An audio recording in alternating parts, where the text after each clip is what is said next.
The scene opens with a focus on a man dressed in a sharp, formal black suit with a crisp white shirt and a dark blue tie. The image centers on his torso, symbolizing the cold, professional atmosphere of his environment. A thought bubble reveals a biting internal monologue. He is observing someone he considers utterly incompetent at his job, yet dangerously laser-focused on climbing the corporate ladder. It sets a tone of workplace rivalry and hidden disdain. The perspective shifts to a dramatic close-up of a man's face, his intense dark eyes narrowed in deep thought. The shadow falling across his features emphasizes the gravity of his mission. He is mentally calculating his next move, realizing that traditional methods won't work. To break the case, he concludes that he simply needs to uncover a hidden trail, specifically an account registered under a false name. Continuing the close-up from the previous moment, the man's gaze remains fixed and unwavering. The lower half of the frame fades into a deep abyssal black, mirroring the murky world of financial crimes he is navigating. His internal dialogue concludes his thought process. If not a false name, he is searching for a padded account, a secret stash of wealth that could be the smoking gun he needs. The atmosphere grows darker and more ominous. The imagery shifts to a somber, purple-hued backdrop where an older, stern-looking couple stands. The man is broad-shouldered and expressionless, while the woman wears a cold, knowing smirk. Overhead, the investigator's frustration peaks as he wonders, how did they manage to keep everyone this airtight? It is clear he is up against a powerful, disciplined front that refuses to leak any information. Finally, we see the investigator in a moment of solitary reflection. He is shown from the neck down, tilting a glass of amber liquid to his lips, a gulp sound effect, highlighting the moment. The tension is palpable as he reveals the personal cost of this investigation. He isn't just doing a job, he has thrown his entire life into this case, sacrificing everything else for the sake of uncovering the truth. The story takes a painful turn as the protagonist uncovers a double layer of deception. He realizes that Na Young, someone he likely trusted or sought information from, is not only useless to his investigation because she knows nothing, but has also committed the ultimate personal betrayal. The weight of the words reveals a stinging irony. She has ended up cheating on him with his own high school classmate, adding a layer of deep-seated humiliation to his professional struggles. The narrative flashes to a scene of heart-wrenching intimacy between the two betrayers. A muscular, light-haired man, the classmate, lounges comfortably in bed, resting his head on his hand with a smug, satisfied expression. Lying beside him is a woman with dark hair, laughing and looking up at him with genuine affection. This visual confirmation of their affair serves as the catalyst for the protagonist's growing coldness and resolve. Back in the present, the protagonist's face is partially shown, a subtle yet dangerous smirk playing on his lips as he processes the insult. His internal monologue reflects on the pathetic outcome of his recent efforts. After all the energy he spent, all he got out of it was being called impotent by those who betrayed him. Rather than breaking him, this insult seems to be fueling a new, darker fire within him. The protagonist is shown in full view, dressed in a crisp white shirt that fits him perfectly, looking every bit the sophisticated gentleman. He holds a glass of whiskey with a large ice sphere, the light reflecting off the liquid and his sharp features. He wears a handsome but hollow smile, the kind that masks a predator's intent. He has moved past the initial shock of betrayal and is now assuming a persona of calmed, collected power. The sequence concludes with a close-up of his hand swirling the ice in his glass, the clink of the ice against the crystal punctuating his final thought. He has reached a cold, logical conclusion regarding his path forward. Since Na Young was a dead end both emotionally and strategically, he decides to pivot his focus entirely. His final thought is chillingly dismissive. Well, I guess it doesn't have to be Na Young. The search for a new pawn or a new target has officially begun. The focus shifts to a new strategic partnership with someone named Soyoung. The protagonist begins to treat his relationships as purely transactional. He resolves to give Soyoung exactly what she wants from him, with the clear, cold intention of getting exactly what he needs from her in return. It is a negotiation born of necessity rather than trust. Standing against the backdrop of a glittering city at night, the protagonist reaches a point of finality. He looks out over the urban landscape, his resolve hardening like the ice in his glass.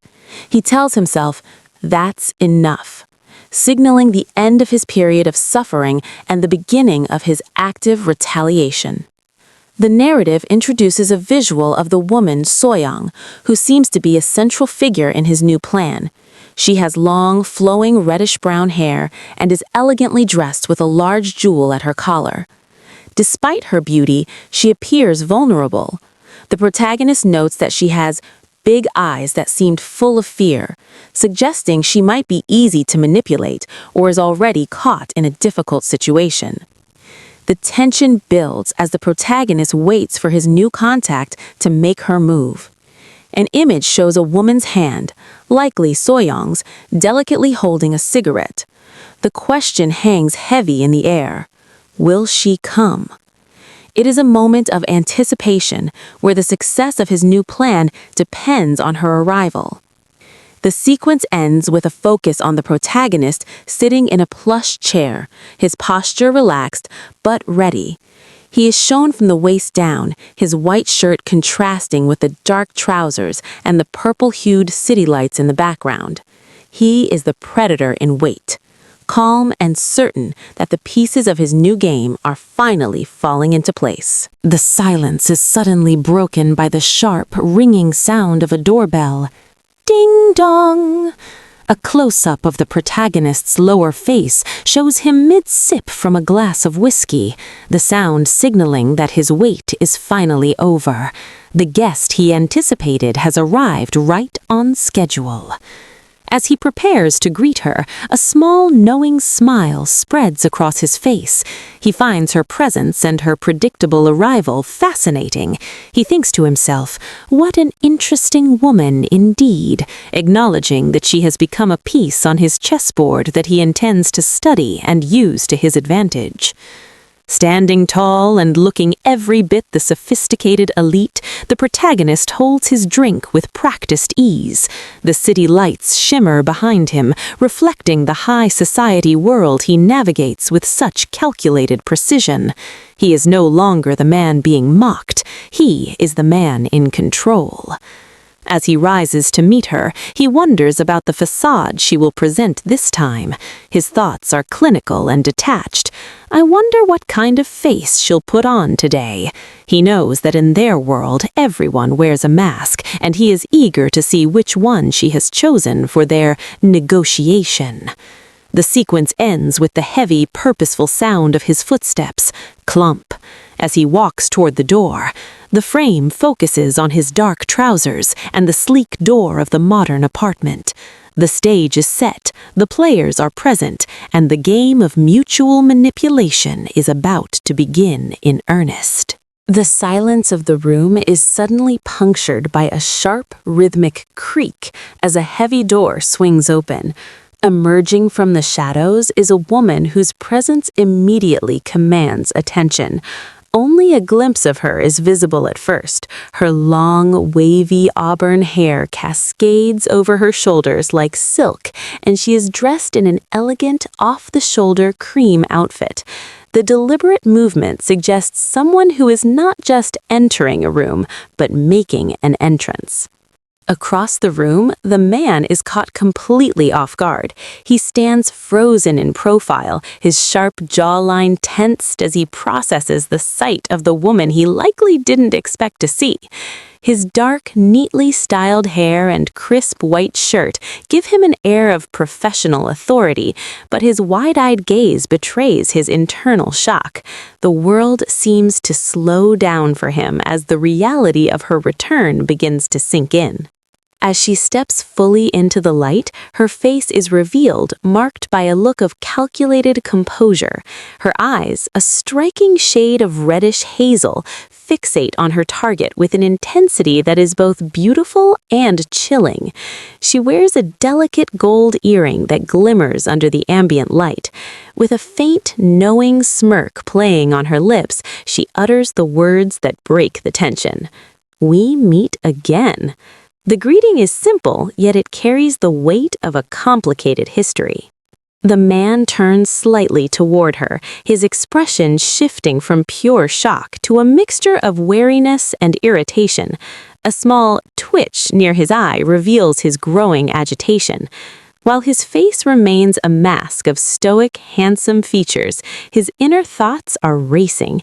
He watches her closely, thinking to himself with a sense of grim realization. She's really going all in now. He recognizes that this isn't just a chance encounter, it's a calculated move in a much larger game. The confrontation takes place in a setting of refined luxury. The room is decorated with sophisticated wallpaper and high-end furniture. A large, ornate, circular mirror hangs on the wall, flanked by stylish, modern light fixtures that cast a warm, golden glow across the space. Potted flowers and carefully arranged decor items sit atop wooden cabinets, creating an atmosphere of calm that stands in stark contrast to the heavy, emotional storm brewing between the two people standing within it. The scene begins in a dimly lit hallway outside a hotel room. A woman with long, wavy auburn hair stands before a tall, broad-shouldered man. Despite his imposing presence, she looks him directly in the eye and asks with a steady, quiet confidence, "May I come in?" The man's hand is already on the door handle, pausing as he considers her unexpected request to enter his private space. As he turns to fully face her, the man crosses his arms over his chest, his muscular frame leaning slightly against the doorframe. He looks down at her with a sharp, piercing gaze, silently evaluating her presence. The air between them is thick with tension as he watches her closely, his expression unreadable but intense. Without a word, the man turns his back and leads the way into the room. He moves with a deliberate, slow pace, his silhouette silhouetted against the soft interior lighting. He is keenly aware of her following him, his mind already racing with thoughts about her motivations for being there. The woman takes a decisive step forward, the sound of her heels echoing softly against the floor. As she follows him into the room, the man's inner monologue reveals his skepticism and intrigue. Inviting herself to a place like this? He finds it hard to believe she would take such a bold risk. Once inside, the woman's composure falters ever so slightly. She reaches up, her fingers nervously twisting a lock of her hair as she takes in the room. The glowing light from the suite creates a halo around her, highlighting her hesitation now that she has actually crossed the threshold into his domain. Seeing her slight display of nerves, the man's cold expression breaks. A faint, mocking smirk plays on his lips as he glances back at her. Her audacity has clearly piqued his interest, and he seems to find the situation and her bravery unexpectedly entertaining. The man's final thought confirms his impression of her. As he looks at her, the narrative bubble punctuates the moment with a sharp realization. She's got guts. He recognizes the courage it took for her to follow him, setting the stage for a high-stakes encounter where she is no longer just a visitor, but a challenge he is ready to accept.